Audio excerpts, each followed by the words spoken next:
Smidgen Press Audio presents The Story of the Other Wise Man by Henry Van Dyke. Digital narration by the Smidgen Press production team. Preface. It is now some years since this little story was set afloat on the sea of books. It is not a man of war, nor even a high-sided merchantman, only a small, peaceful sailing vessel. Yet it has had rather an adventurous voyage. Twice it has fallen into the hands of pirates. The tides have carried it to far countries. It has been passed through the translator's port of entry into German, French, Armenian, Turkish, and perhaps some other foreign regions. Once I caught sight of it flying the outlandish flag of a brand new phonetic language along the coasts of France, and once it was claimed by a dealer in antiquities as a long-lost legend of the Orient. Best of all, it has slipped quietly into many a faraway harbour that I have never seen, and found a kindly welcome, and brought back messages of good cheer from unknown friends. Now it has turned home to be new-rigged and fitted for further voyaging. Before it is sent out again, I have been asked to tell where the story came from and what it means. I do not know where it came from. Out of the air, perhaps. One thing is certain, it is not written in any other book, nor is it to be found among the ancient lore of the East. And yet I have never felt as if it were my own. It was a gift. It was sent to me, and it seemed as if I knew the giver, though his name was not spoken. The year had been full of sickness and sorrow. Every day brought trouble. Every night was tormented with pain. They are very long, those nights when one lies awake and hears the labouring heart pumping wearily at its task and watches for the morning, not knowing whether it will ever dawn. They are not nights of fear, for the thought of death grows strangely familiar when you have lived with it for a year. Besides, after a time, you come to feel like a soldier who has been long standing still under fire. Any change would be a relief. But they are lonely nights. They are very heavy nights. And their heaviest burden is this. You must face the thought that your work in the world may be almost ended, but you know that it is not nearly finished. You have not solved the problems that perplexed you. You have not reached the goal that you aimed at. You have not accomplished the great task that you set for yourself. You are still on the way. And perhaps your journey must end now, nowhere, in the dark. Well, it was in one of these long, lonely nights that this story came to me. I had studied and loved the curious tales of the three wise men of the East, as they are told in the Golden Legend of Jacobus de Voragine and other medieval books. But of the fourth wise man I had never heard until that night. Then I saw him distinctly, moving through the shadows in a little circle of light. His countenance was as clear as the memory of my father's face, as I saw it for the last time a few months before. The narrative of his journeyings and trials and disappointments ran without a break. Even certain sentences came to me complete and unforgettable, clear-cut like a cameo. All that I had to do was to follow Artaban step by step as the tale went on from the beginning to the end of his pilgrimage. Perhaps this may explain some things in the story. I have been asked many times why I made the fourth wise man tell a lie in the cottage at Bethlehem to save the little child's life. I did not make him tell a lie. What Artaban said to the soldiers he said for himself, because he could not help it. Is a lie ever justifiable? Perhaps not. But may it not sometimes seem inevitable? And if it were a sin, might not a man confess it, and be pardoned for it more easily than for the greater sin of spiritual selfishness, or indifference, or the betrayal of innocent blood? That is what I saw Artaban do. That is what I heard him say. All through his life he was trying to do the best that he could. It was not perfect, but there are some kinds of failure that are better than success. Though the story of the fourth wise man came to me suddenly and without labour, there was a great deal of study and toil to be done before it could be written down. An idea arrives without effort. A form can only be wrought out by patient labour. If your story is worth telling, you ought to love it enough to be willing to work over it until it is true. True not only to the ideal, but true also to the real. The light is a gift, but the local colour can only be seen by one who looks for it long and steadily. Artaban went with me while I toiled through a score of volumes of ancient history and travel. I saw his figure while I journeyed on the motionless sea of the desert and in the strange cities of the East. And now that his story is told, what does it mean? How can I tell? What does life mean? If the meaning could be put into a sentence, there would be no need of telling the story. Henry Van Dyke.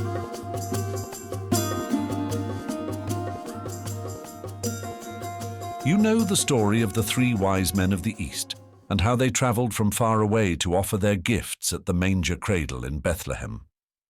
But have you ever heard the story of the other wise man, who also saw the star in its rising, and set out to follow it, yet did not arrive with his brethren in the presence of the young child Jesus? Of the great desire of this 4th pilgrim, and how it was denied, yet accomplished in the denial, of his many wanderings and the probations of his soul, of the long way of his seeking and the strange way of his finding, the one whom he sought. I would tell the tale as I have heard fragments of it in the hall of dreams, in the palace of the heart of man. The sign in the sky. In the days when Augustus Caesar was master of many kings and Herod reigned in Jerusalem, there lived in the city of Ecbatana, among the mountains of Persia, a certain man named Artaban, the Median. His house stood close to the outermost of the 7 walls which encircled the royal treasury. From his roof he could look over the rising battlements of black and white and crimson and blue and red and silver and gold, to the hill where the summer palace of the Parthian emperors glittered like a jewel in a 7-fold crown. Around the dwelling of Artaban spread a fair garden, a tangle of flowers and fruit trees, watered by a score of streams descending from the slopes of Mount Orontes and made musical by innumerable birds. But all colour was lost in the soft and odorous darkness of the late September night, and all sounds were hushed in the deep charm of its silence, save the plashing of the water, like a voice half sobbing and half laughing under the shadows.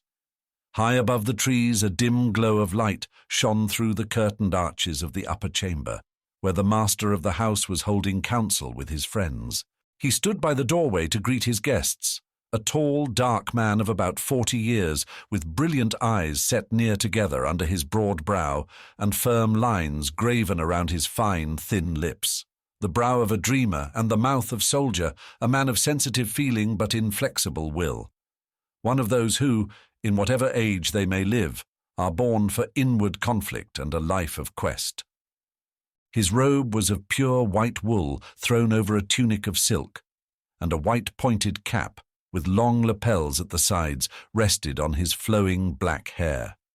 It was the dress of the ancient priesthood of the Magi, called the fire worshippers. "Welcome," he said in his low, pleasant voice as one after another entered the room. "Welcome, Abdus. Peace be with you, Rhodaspes and Tigranes, and with you, my father Abgarus. You are all welcome, and this house grows bright with the joy of your presence."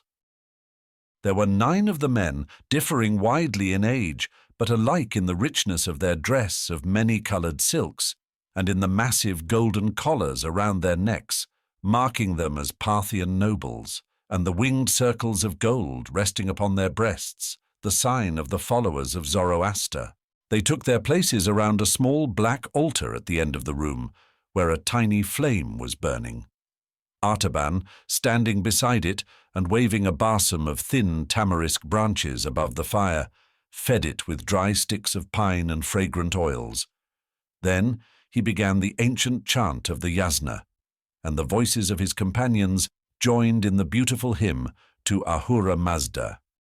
"We worship the Spirit Divine, all wisdom and goodness possessing, surrounded by holy immortals, the givers of bounty and blessing. We joy in the works of his hands, his truth and his power confessing." We praise all the things that are pure, for these are his only creation, the thoughts that are true, and the words and deeds that have won approbation. These are supported by him, and for these we make adoration. Hear us, O Mazda. Thou livest in truth and in heavenly gladness. Cleanse us from falsehood, and keep us from evil and bondage to badness. Pour out the light and the joy of thy life on our darkness and sadness. Shine on our gardens and fields. Shine on our working and weaving. Shine on the whole race of man, believing and unbelieving. Shine on us now through the night. Shine on us now in thy might, the flame of our holy love and the song of our worship receiving. The fire rose with the chant, throbbing as if it were made of musical flame, until it cast a bright illumination through the whole apartment, revealing its simplicity and splendor. The floor was laid with tiles of dark blue veined with white. Pilasters of twisted silver stood out against the blue walls. The clear story of round-arched windows above them was hung with azure silk. The vaulted ceiling was a pavement of sapphires, like the body of heaven in its clearness, sown with silver stars. From the four corners of the roof hung 4 golden magic wheels, called the tongues of the gods. At the eastern end, behind the altar, there were 2 dark red pillars of porphyry. Above them, a lintel of the same stone, on which was carved the figure of a winged archer, with his arrow set to the string and his bow drawn. The doorway between the pillars, which opened upon the terrace of the roof, was covered with a heavy curtain of the color of a ripe pomegranate, embroidered with innumerable golden rays shooting upward from the floor. In effect, the room was like a quiet, starry night, all azure and silver, flushed in the east with rosy promise of the dawn. It was, as the house of a man should be, an expression of the character and spirit of the master. He turned to his friends when the song was ended and invited them to be seated on the divan at the western end of the room. "You have come tonight," said he, looking around the circle, "at my call, as the faithful scholars of Zoroaster, to renew your worship and rekindle your faith in the God of purity, even as this fire has been rekindled on the altar. We worship not the fire, but him of whom it is the chosen symbol, because it is the purest of all created things. It speaks to us of one who is light and truth. Is it not so, my father?" "It is well said, my son," answered the venerable Abgarus. "The enlightened are never idolaters. They lift the veil of the form and go into the shrine of the reality, and new light and truth are coming to them continually through the old symbols." "Hear me then, my father and my friends," said Artaban very quietly, "while I tell you of the new light and truth that have come to me through the most ancient of all signs. We have searched the secrets of nature together and studied the healing virtues of water and fire and the plants. We have read also the books of prophecy, in which the future is dimly foretold in words that are hard to understand. But the highest of all learning is the knowledge of the stars. To trace their courses is to untangle the threads of the mystery of life from the beginning to the end. If we could follow them perfectly, nothing would be hidden from us. But is not our knowledge of them still incomplete? Are there not many stars still beyond our horizon, lights that are known only to the dwellers in the far southland, among the spice trees of Punt and the gold mines of Ophir? There was a murmur of assent among the listeners. "The stars," said Tigranes, "are the thoughts of the eternal. They are numberless, but the thoughts of man can be counted, like the years of his life. The wisdom of the Magi is the greatest of all wisdoms on earth, because it knows its own ignorance. And that is the secret of power. We keep men always looking and waiting for a new sunrise. But we ourselves know that the darkness is equal to the light, and that the conflict between them will never be ended." "That does not satisfy me," answered Artaban, "for if the waiting must be endless, if there could be no fulfillment of it, then it would not be wisdom to look and wait." We should become like those new teachers of the Greeks, who say that there is no truth, and that the only wise men are those who spend their lives in discovering and exposing the lies that have been believed in the world. But the new sunrise will certainly dawn in the appointed time. Do not our own books tell us that this will come to pass, and that men will see the brightness of a great light? That is true, said the voice of Abgarus. Every faithful disciple of Zoroaster knows the prophecy of the Avesta and carries the word in his heart. In that day, Sosiosh the victorious shall arise out of the number of the prophets in the east country. Around him shall shine a mighty brightness, and he shall make life everlasting, incorruptible, and immortal, and the dead shall rise again. This is a dark saying, said Tigranes, and it may be that we shall never understand it. It is better to consider the things that are near at hand, and to increase the influence of the Magi in their own country, rather than to look for one who may be a stranger, and to whom we must resign our power. The others seemed to approve these words. There was a silent feeling of agreement manifest among them. Their looks responded with that indefinable expression which always follows when a speaker has uttered the thought that has been slumbering in the hearts of his listeners. But Artaban turned to Abgarus with a glow on his face and said, "My father, I have kept this prophecy in the secret place of my soul. Religion without a great hope would be like an altar without a living fire. And now the flame has burned more brightly, and by the light of it I have read other words which also have come from the fountain of truth, and speak yet more clearly of the rising of the victorious one in his brightness." He drew from the breast of his tunic 2 small rolls of fine linen with writing upon them, and unfolded them carefully upon his knee. In the years that are lost in the past, long before our fathers came into the land of Babylon, there were wise men in Chaldea, from whom the first of the Magi learned the secret of the heavens. And of these Balaam, the son of Beor, was one of the mightiest. Hear the words of his prophecy. There shall come a star out of Jacob, and a scepter shall arise out of Israel.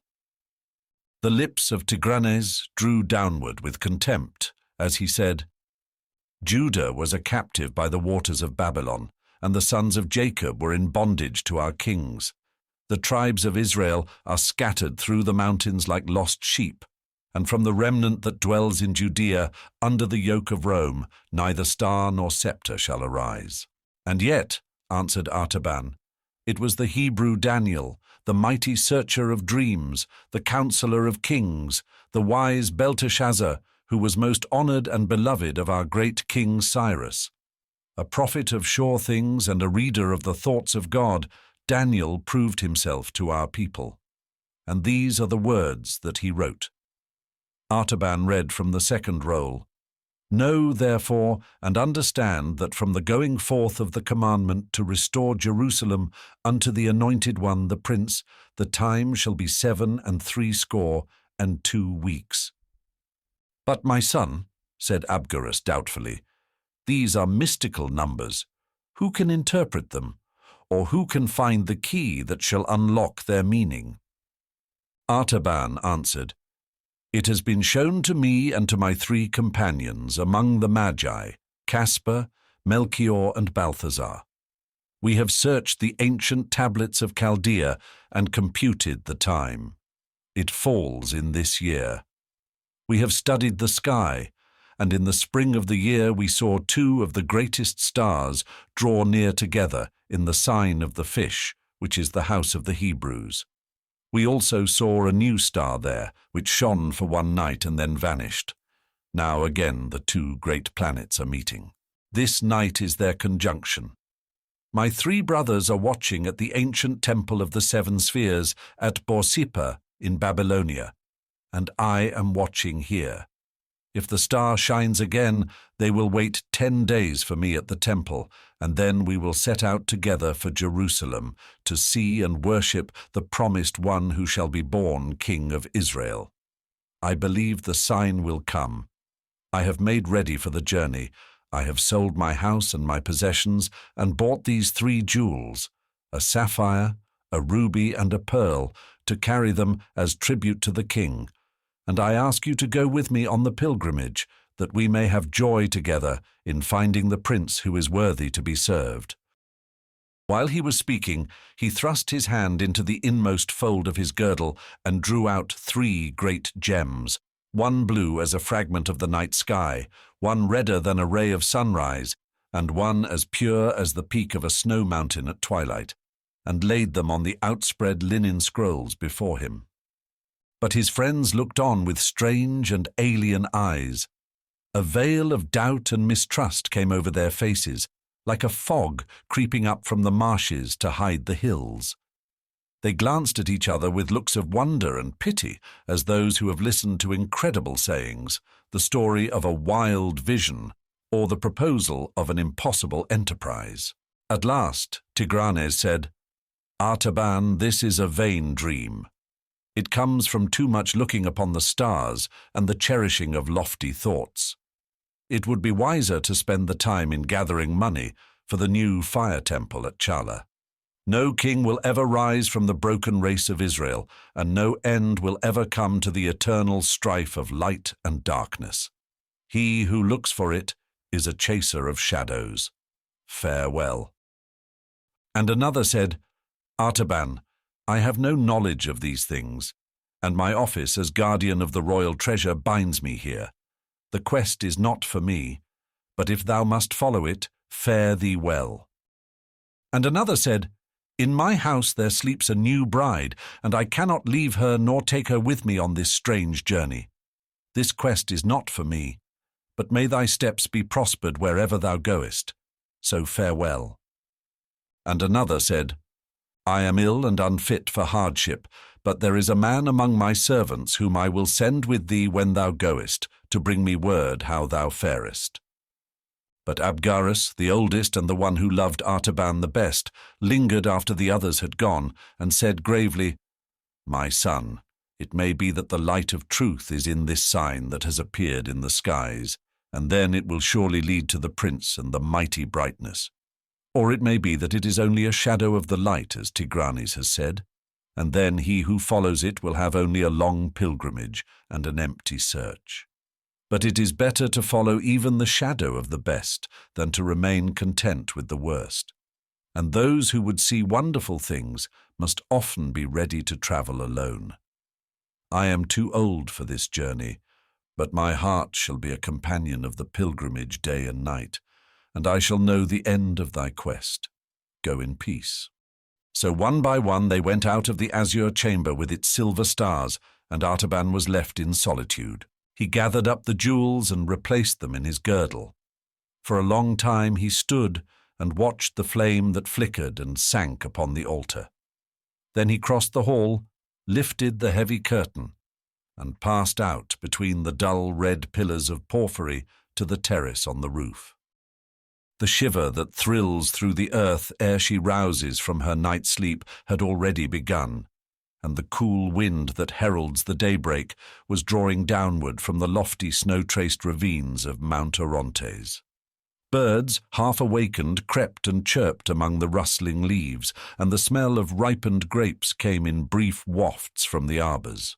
Far over the eastern plain, a white mist stretched like a lake. But where the distant peak of Zagros serrated the western horizon, the sky was clear. Jupiter and Saturn rolled together like drops of lambent flame, about to blend in one. As Artaban watched them, behold, an azure spark was born out of the darkness beneath, rounding itself with purple splendours to a crimson sphere, and spiring upward through rays of saffron and orange into a point of white radiance. Tiny and infinitely remote, yet perfect in every part, it pulsated in the enormous vault, as if the 3 jewels in the Magian's breast had mingled and been transformed into a living heart of light. He bowed his head. He covered his brow with his hands. "It is the sign," he said. "The king is coming, and I will go to meet him." By the waters of Babylon. All night long Vazda, the swiftest of Artaban's horses, had been waiting, saddled and bridled, in her stall, pawing the ground impatiently, and shaking her bit as if she shared the eagerness of her master's purpose, though she knew not its meaning.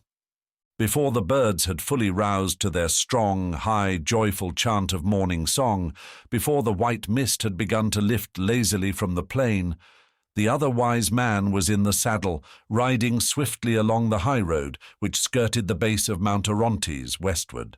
How close, how intimate is the comradeship between a man and his favourite horse on a long journey. It is a silent, comprehensive friendship, an intercourse beyond the need of words. They drink at the same wayside springs and sleep under the same guardian stars.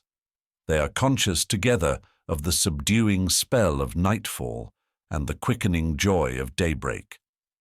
The master shares his evening meal with his hungry companion and feels the soft, moist lips caressing the palm of his hand as they close over the morsel of bread. In the grey dawn, he is roused from his bivouac by the gentle stir of a warm, sweet breath over his sleeping face, and looks up into the eyes of his faithful fellow traveller, ready and waiting for the toil of the day. Surely, unless he is a pagan and an unbeliever, by whatever name he calls upon his God, he will thank him for this voiceless sympathy, this dumb affection, and his morning prayer will embrace a double blessing. God bless us both and keep our feet from falling and our souls from death. And then, through the keen morning air, the swift hoofs beat their spirited music along the road, keeping time to the pulsing of two hearts that are moved with the same eager desire, to conquer space, to devour the distance, to attain the goal of the journey. Artaban must, indeed, ride wisely and well if he would keep the appointed hour with the other magi, for the route was 150 parasangs, and 15 was the utmost that he could travel in a day. But he knew Vasta's strength and pushed forward without anxiety, making the fixed distance every day, though he must travel late into the night and in the morning long before sunrise. He passed along the brown slopes of Mount Orontes, furrowed by the rocky courses of 100 torrents. He crossed the level plains of the Nisaeans, where the famous herds of horses, feeding in the wide pastures, tossed their heads at Vasda's approach and galloped away with a thunder of many hoofs, and flocks of wild birds rose suddenly from the swampy meadows, wheeling in great circles with a shining flutter of innumerable wings and shrill cries of surprise. He traversed the fertile fields of Concobar, where the dust from the threshing floors filled the air with a golden mist, half hiding the huge temple of Astarte with its 400 pillars. At Bagistan, among the rich gardens watered by fountains from the rock, he looked up at the mountain thrusting its immense rugged brow out over the road, and saw the figure of King Darius trampling upon his fallen foes, and the proud list of his wars and conquests graven high upon the face of the eternal cliff. Over many a cold and desolate pass, crawling painfully across the wind-swept shoulders of the hills, down many a black mountain gorge, where the river roared and raced before him like a savage guide, across many a smiling vale with terraces of yellow limestone full of vines and fruit trees, through the oak groves of Carine and the dark gates of Zagros, walled in by precipices, into the ancient city of Chala, where the people of Samaria had been kept in captivity long ago, and out again by the mighty portal, riven through the encircling hills, where he saw the image of the high priest of the Magi sculptured on the wall of rock, with hand uplifted as if to bless the centuries of pilgrims, past the entrance of the narrow defile, filled from end to end with orchards of peaches and figs, through which the river Gindis foamed down to meet him, over the broad rice fields, where the autumnal vapours spread their deathly mists, following along the course of the river under tremulous shadows of poplar and tamarind among the lower hills, and out upon the flat plain, where the road ran straight as an arrow through the stubble fields and parched meadows, past the city of Ctesiphon, where the Parthian emperors reigned, and the vast metropolis of Seleucia which Alexander built, across the swirling floods of Tigris and the many channels of Euphrates, flowing yellow through the cornlands, Artaban pressed onward until he arrived at nightfall of the 10th day beneath the shattered walls of populous Babylon. Vazda was almost spent, and he would gladly have turned into the city to find rest and refreshment for himself and for her. But he knew that it was 3 hours' journey yet to the Temple of the Seven Spheres, and he must reach the place by midnight if he would find his comrades waiting. So he did not halt, but rode steadily across the stubble fields. A grove of date palms made an island of glooms in the pale yellow sea. As she passed into the shadow, Vazda slackened her pace and began to pick her way more carefully. Near the farther end of the darkness, an access of caution seemed to fall upon her. She scented some danger or difficulty. It was not in her heart to fly from it, only to be prepared for it, and to meet it wisely as a good horse should do. The grove was close and silent as the tomb. Not a leaf rustled, not a bird sang. She felt her steps before her delicately, carrying her head low and sighing now and then with apprehension. At last she gave a quick breath of anxiety and dismay and stood stock still, quivering in every muscle, before a dark object in the shadow of the last palm tree. Artaban dismounted. The dim starlight revealed the form of a man lying across the road. His humble dress and the outline of his haggard face showed that he was probably one of the poor Hebrew exiles who still dwelt in great numbers in the vicinity. His pallid skin, dry and yellow as parchment, bore the mark of the deadly fever which ravaged the marshlands in autumn. The chill of death was in his lean hand, and as Artaban released it, the arm fell back inertly upon the motionless breast. He turned away with a thought of pity, consigning the body to that strange burial which the Magians deemed most fitting, the funeral of the desert, from which the kites and vultures rise on dark wings, and the beasts of prey slink furtively away, leaving only a heap of white bones in the sand. But as he turned, a long, faint, ghostly sigh came from the man's lips. The brown, bony fingers closed convulsively on the hem of the Magian's robe and held him fast. Artaban's heart leaped to his throat, not with fear, but with a dumb resentment at the importunity of this blind delay. How could he stay here in the darkness to minister to a dying stranger? What claim had this unknown fragment of human life upon his compassion or his service? If he lingered but for an hour, he could hardly reach Borsippa at the appointed time. His companions would think he had given up the journey. They would go without him. He would lose his quest.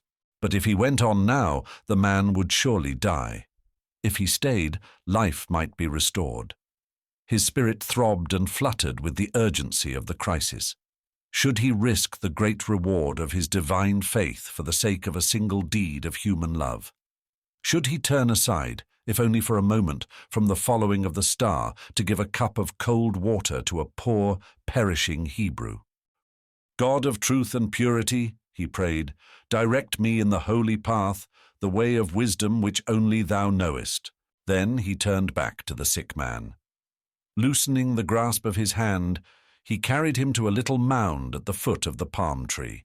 He unbound the thick folds of the turban and opened the garment above the sunken breast. He brought water from one of the small canals nearby and moistened the sufferer's brow and mouth. He mingled a draught of one of those simple but potent remedies which he carried always in his girdle, for the Magians were physicians as well as astrologers, and poured it slowly between the colourless lips. Hour after hour he laboured as only a skilful healer of disease can do, and at last the man's strength returned. He sat up and looked about him. "Who art thou?" he said in the rude dialect of the country, "and why hast thou sought me here to bring back my life?" "I am Artaban the Magian of the city of Ecbatana, and I am going to Jerusalem in search of one who is to be born King of the Jews, a great prince and deliverer of all men. I dare not delay any longer upon my journey, for the caravan that has waited for me may depart without me." But see, here is all that I have left of bread and wine, and here is a potion of healing herbs. When thy strength is restored, thou canst find the dwellings of the Hebrews among the houses of Babylon." The Jew raised his trembling hand solemnly to heaven. "Now may the God of Abraham and Isaac and Jacob bless and prosper the journey of the merciful, and bring him in peace to his desired haven. But stay, I have nothing to give thee in return, only this, that I can tell thee where the Messiah must be sought. For our prophets have said that he should be born not in Jerusalem, but in Bethlehem of Judah. May the Lord bring thee in safety to that place, because thou hast had pity upon the sick." It was already long past midnight. Artaban rode in haste, and Vasda, restored by the brief rest, ran eagerly through the silent plain and swam the channels of the river. She put forth the remnant of her strength and fled over the ground like a gazelle, but the first beam of the sun sent her shadow before her as she entered upon the final stadium of the journey, and the eyes of Artaban, anxiously scanning the great mound of Nimrod and the temple of the seven spheres, could discern no trace of his friends. The many-coloured terraces of black and orange and red and yellow and green and blue and white, shattered by the convulsions of nature and crumbling under the repeated blows of human violence, still glittered like a ruined rainbow in the morning light. Artaban rode swiftly around the hill. He dismounted and climbed to the highest terrace, looking out towards the west. The huge desolation of the marshes stretched away to the horizon and the border of the desert. Bitterns stood by the stagnant pools, and jackals skulked through the low bushes, but there was no sign of the caravan of the wise men, far or near. At the edge of the terrace he saw a little cairn of broken bricks, and under them a piece of parchment. He caught it up and read, "We have waited past the midnight, and can delay no longer. We go to find the king. Follow us across the desert."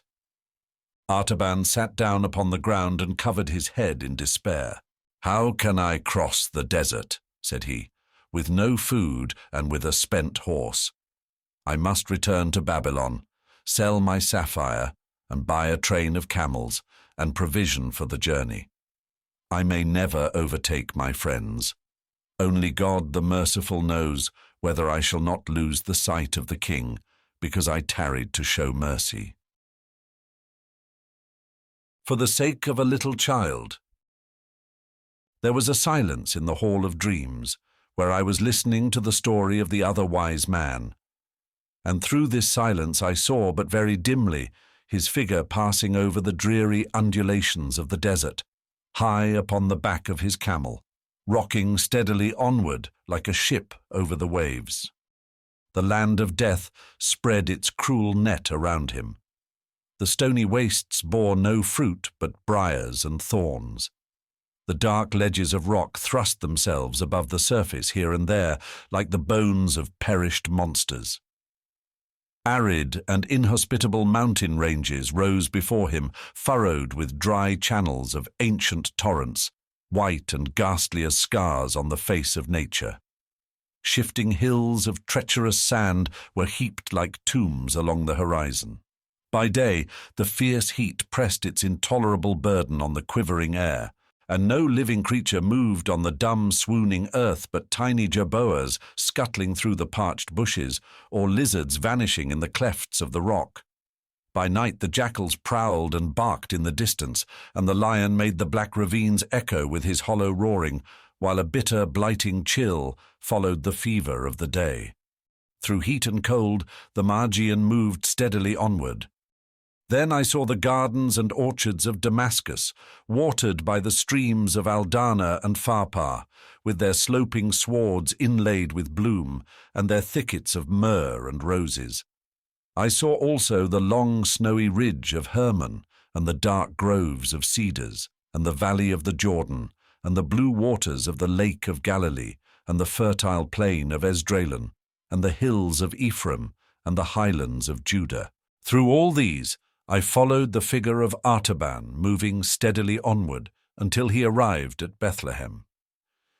And it was the third day after the 3 wise men had come to that place and had found Mary and Joseph with the young child, Jesus, and had lain their gifts of gold and frankincense and myrrh at his feet.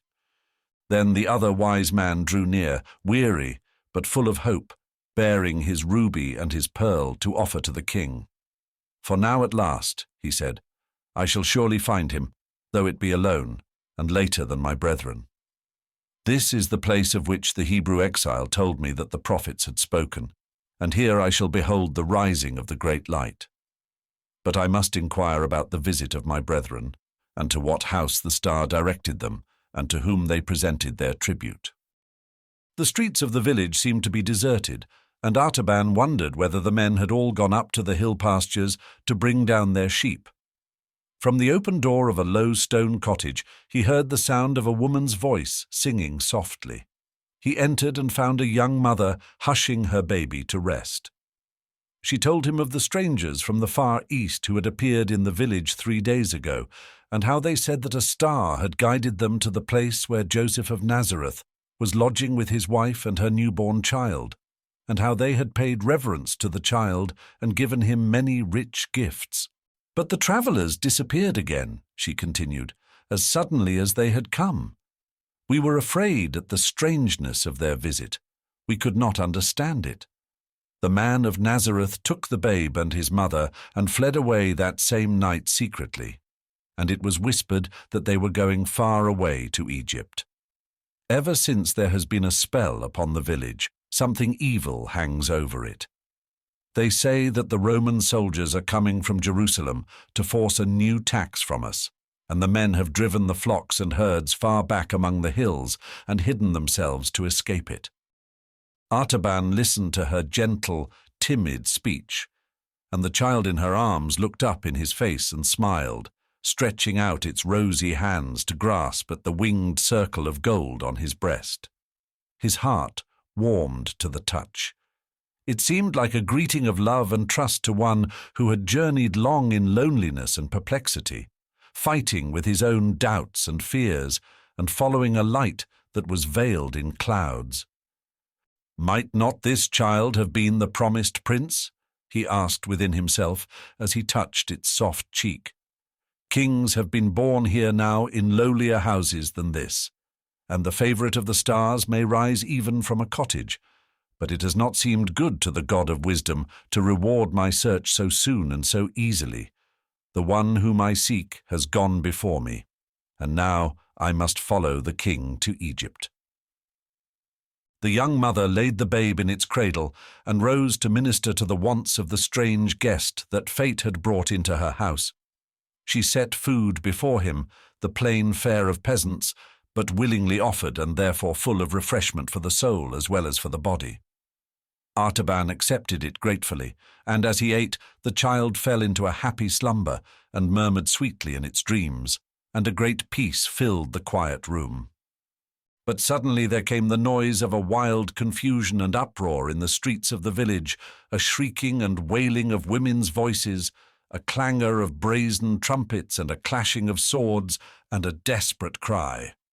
The soldiers of Herod, they are killing our children!" The young mother's face grew white with terror. She clasped her child to her bosom and crouched motionless in the darkest corner of the room, covering him with the folds of her robe, lest he should wake and cry. But Artaban went quickly and stood in the doorway of the house. His broad shoulders filled the portal from side to side, and the peak of his white cap all but touched the lintel. The soldiers came hurrying down the street with bloody hands and dripping swords. At the sight of the stranger, in his imposing dress, they hesitated with surprise. The captain of the band approached the threshold to thrust him aside. But Artaban did not stir. His face was as calm as though he were watching the stars, and in his eyes there burned that steady radiance before which even the half-tamed hunting leopard shrinks and the fierce bloodhound pauses in his leap. He held the soldier silently for an instant, and then said in a low voice, "I am all alone in this place, and I am waiting to give this jewel to the prudent captain who will leave me in peace."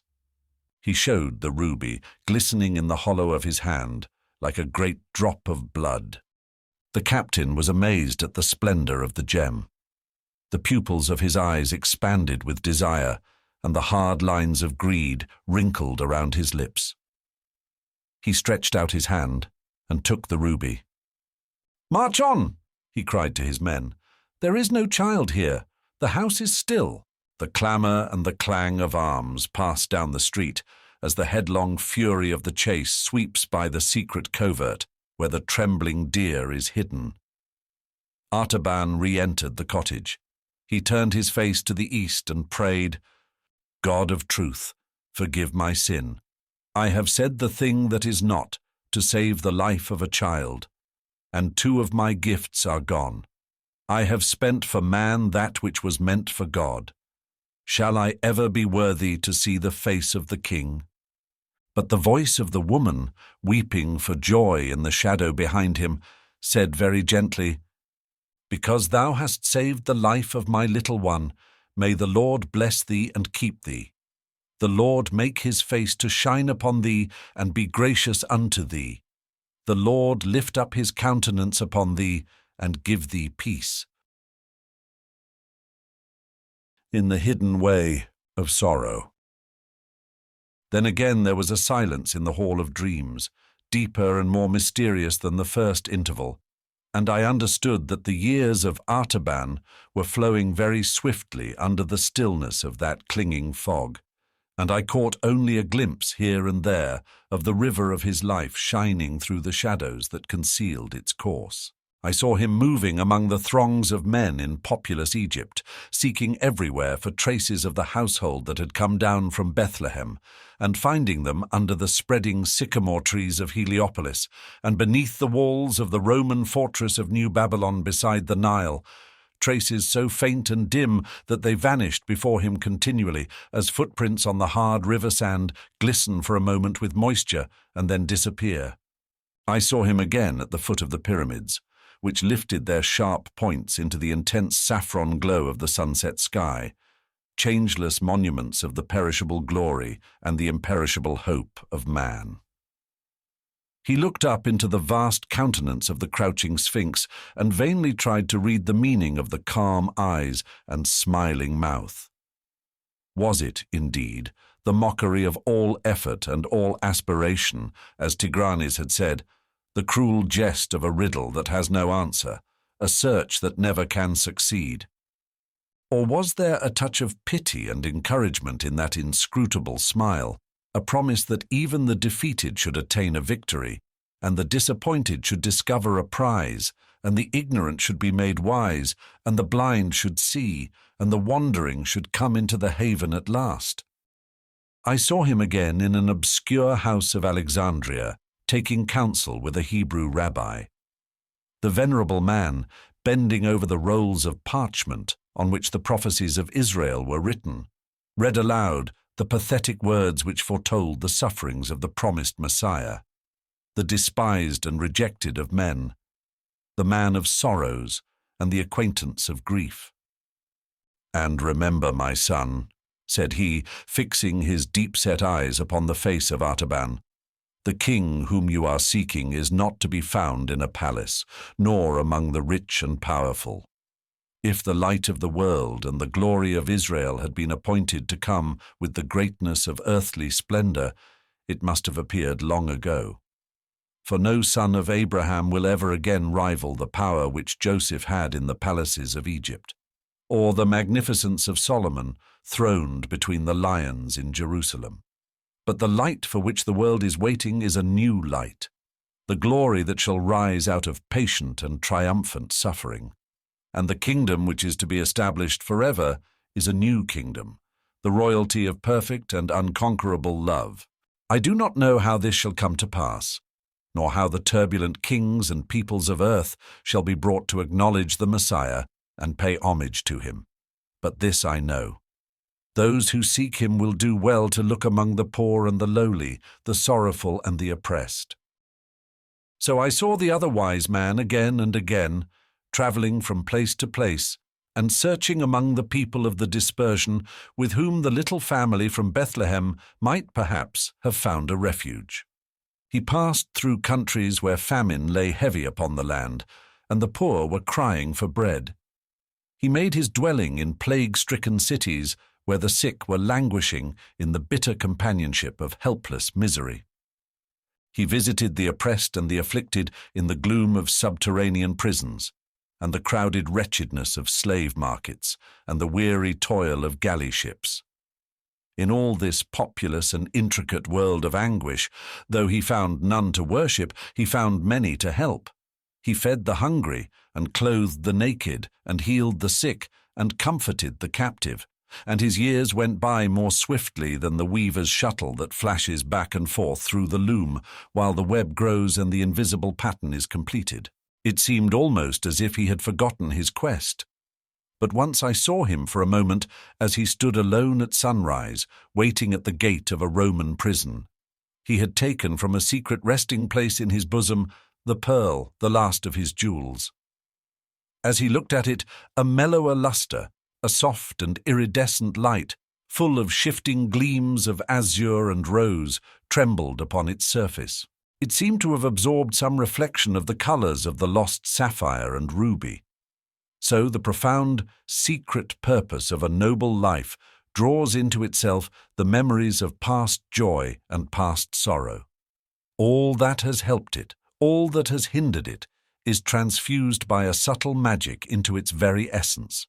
It becomes more luminous and precious the longer it is carried close to the warmth of the beating heart. Then, at last, while I was thinking of this pearl and of its meaning, I heard the end of the story of the other wise man. A pearl of great price. 33 years of the life of Artaban had passed away, and he was still a pilgrim and a seeker after light. His hair, once darker than the cliffs of Zagros, was now white as the wintry snow that covered them. His eyes, that once flashed like flames of fire, were dull as embers smouldering among the ashes. Worn and weary and ready to die, but still looking for the king, he had come for the last time to Jerusalem. He had often visited the holy city before, and had searched through all its lanes and crowded hovels and black prisons without finding any trace of the family of Nazarenes who had fled from Bethlehem long ago. But now it seemed as if he must make one more effort, and something whispered in his heart that at last he might succeed. It was the season of the Passover. The city was thronged with strangers. The children of Israel, scattered in far lands all over the world, had returned to the temple for the great feast, and there had been a confusion of tongues in the narrow streets for many days. But on this day there was a singular agitation visible in the multitude. The sky was veiled with a portentous gloom, and currents of excitement seemed to flash through the crowd like the thrill which shakes the forest on the eve of a storm. A secret tide was sweeping them all one way. The clatter of sandals and the soft, thick sound of thousands of bare feet shuffling over the stones flowed unceasingly along the street that leads to the Damascus Gate. Artaban joined company with a group of people from his own country, Parthian Jews who had come up to keep the Passover, and inquired of them the cause of the tumult and where they were going. "We are going," they answered, "to the place called Golgotha, outside the city walls, where there is to be an execution. Have you not heard what has happened? 2 famous robbers are to be crucified, and with them another called Jesus of Nazareth, a man who has done many wonderful works among the people, so that they love him greatly. But the priests and elders have said that he must die, because he gave himself out to be the Son of God. And Pilate has sent him to the cross because he said that he was the King of the Jews." How strangely these familiar words fell upon the tired heart of Artaban. They had led him for a lifetime over land and sea, and now they came to him darkly and mysteriously like a message of despair. The king had arisen, but he had been denied and cast out. He was about to perish, Perhaps he was already dying. Could it be the same who had been born in Bethlehem 33 years ago, at whose birth the star had appeared in heaven, and of whose coming the prophets had spoken? Artaban's heart beat unsteadily with that troubled, doubtful apprehension which is the excitement of old age. But he said within himself, "The ways of God are stranger than the thoughts of men, and it may be that I shall find the king at last in the hands of his enemies, and shall come in time to offer my pearl for his ransom before he dies." So the old man followed the multitude with slow and painful steps towards the Damascus gate of the city. Just beyond the entrance of the guardhouse, a troop of Macedonian soldiers came down the street, dragging a young girl with torn dress and dishevelled hair. As the Magian paused to look at her with compassion, she broke suddenly from the hands of her tormentors and threw herself at his feet, clasping him around the knees. She had seen his white cap and the winged circle on his breast. "Have pity on me," she cried, "and save me for the sake of the God of purity. I also am a daughter of the true religion which is taught by the Magi. My father was a merchant of Parthia, but he is dead, and I am seized for his debts to be sold as a slave. Save me from worse than death." Artaban trembled. It was the old conflict in his soul, which had come to him in the palm grove of Babylon and in the cottage at Bethlehem, the conflict between the expectation of faith and the impulse of love. Twice the gift which he had consecrated to the worship of religion had been drawn from his hand to the service of humanity. This was the third trial, the ultimate probation, the final and irrevocable choice. Was it his great opportunity or his last temptation? He could not tell. One thing only was clear in the darkness of his mind: it was inevitable. And does not the inevitable come from God? One thing only was sure to his divided heart: to rescue this helpless girl would be a true deed of love. And is not love the light of the soul? He took the pearl from his bosom. Never had it seemed so luminous, so radiant, so full of tender, living lustre. He laid it in the hand of the slave. "This is thy ransom, daughter. It is the last of my treasures, which I kept for the king." While he spoke, the darkness of the sky thickened, and shuddering tremors ran through the earth, heaving convulsively like the breast of one who struggles with mighty grief. The walls of the houses rocked to and fro. Stones were loosened and crashed into the street. Dust clouds filled the air. The soldiers fled in terror, reeling like drunken men. But Artaban and the girl whom he had ransomed crouched helpless beneath the wall of the praetorium. What had he to fear? What had he to live for? He had given away the last remnant of his tribute for the king. He had parted with the last hope of finding him. The quest was over, and it had failed. But even in that thought, accepted and embraced, there was peace. It was not resignation. It was not submission. It was something more profound and searching. He knew that all was well because he had done the best that he could from day to day. He had been true to the light that had been given to him. He had looked for more, and if he had not found it, if a failure was all that came out of his life, doubtless that was the best that was possible. He had not seen the revelation of life everlasting, incorruptible, and immortal, but he knew that even if he could live his earthly life over again, it could not be otherwise than it had been. One more lingering pulsation of the earthquake quivered through the ground. A heavy tile, shaken from the roof, fell and struck the old man on the temple. He lay breathless and pale, with his grey head resting on the young girl's shoulder and the blood trickling from the wound. As she bent over him, fearing that he was dead, there came a voice through the twilight, very small and still, like music sounding from a distance, in which the notes are clear, but the words are lost. The girl turned to see if someone had spoken from the window above them, but she saw no one. Then the old man's lips began to move, as if in answer, and she heard him say in the Parthian tongue, "Not so, my lord. For when saw I thee an hungered and fed thee, or thirsty and gave thee drink? When saw I thee a stranger, and took thee in, or naked, and clothed thee? When saw I thee sick or in prison, and came unto thee? 33 years have I looked for thee, but I have never seen thy face, nor ministered to thee, my king. He ceased, and the sweet voice came again. And again the maid heard it, very faintly, and far away. But now it seemed as though she understood the words. Verily I say unto thee, inasmuch as thou hast done it unto one of the least of these my brethren, thou hast done it unto me. A calm radiance of wonder and joy lighted the pale face of Artaban like the first ray of dawn on a snowy mountain peak. One long last breath of relief exhaled gently from his lips. His journey was ended. His treasures were accepted. The other wise man had found the king. The end.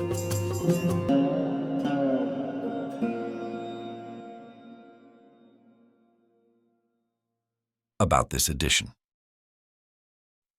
The reader will no doubt feel the oldness of this work, the beautiful cadence of a time long past, the colour plates, once cutting-edge, still captivating, but now a bit muted and muddled. The original story by Henry Van Dyke was published in 1895, and, since this picturesque text begs to be illustrated, contributions from different artists can be seen in subsequent printings. We considered a number of editions for this republication, but the art of J.R. Flanagan for the 1920 edition made this the clear choice for us. Author Henry Van Dyke, 1852 to 1933. Henry Van Dyke was privileged to fill many prestigious roles, from being a Presbyterian minister to serving as a foreign diplomat and teaching as an English professor at Princeton University. He led a fascinating life. His personal friends included Woodrow Wilson and Helen Keller, who is quoted as saying, "Dr. Van Dyke is the kind of a friend to have when one is up against a difficult problem. He will take trouble, days and nights of trouble, if it is for somebody else or for some cause he is interested in." "I'm not an optimist," says Dr. Van Dyke. "There's too much evil in the world and in me. Nor am I a pessimist. There is too much good in the world and in God. So I am just a meliorist, believing that he wills to make the world better, and trying to do my bit to help, and wishing that it were more." Though his name is not as well known today, Van Dyke's timeless poems and stories are still highly regarded. The story of the Other Wise Man is one of his earliest known stories, and was originally delivered from the pulpit to his congregation before being published as a short book. Today, this story has become ingrained in many family traditions, appropriate for Christmas, Epiphany, and Easter.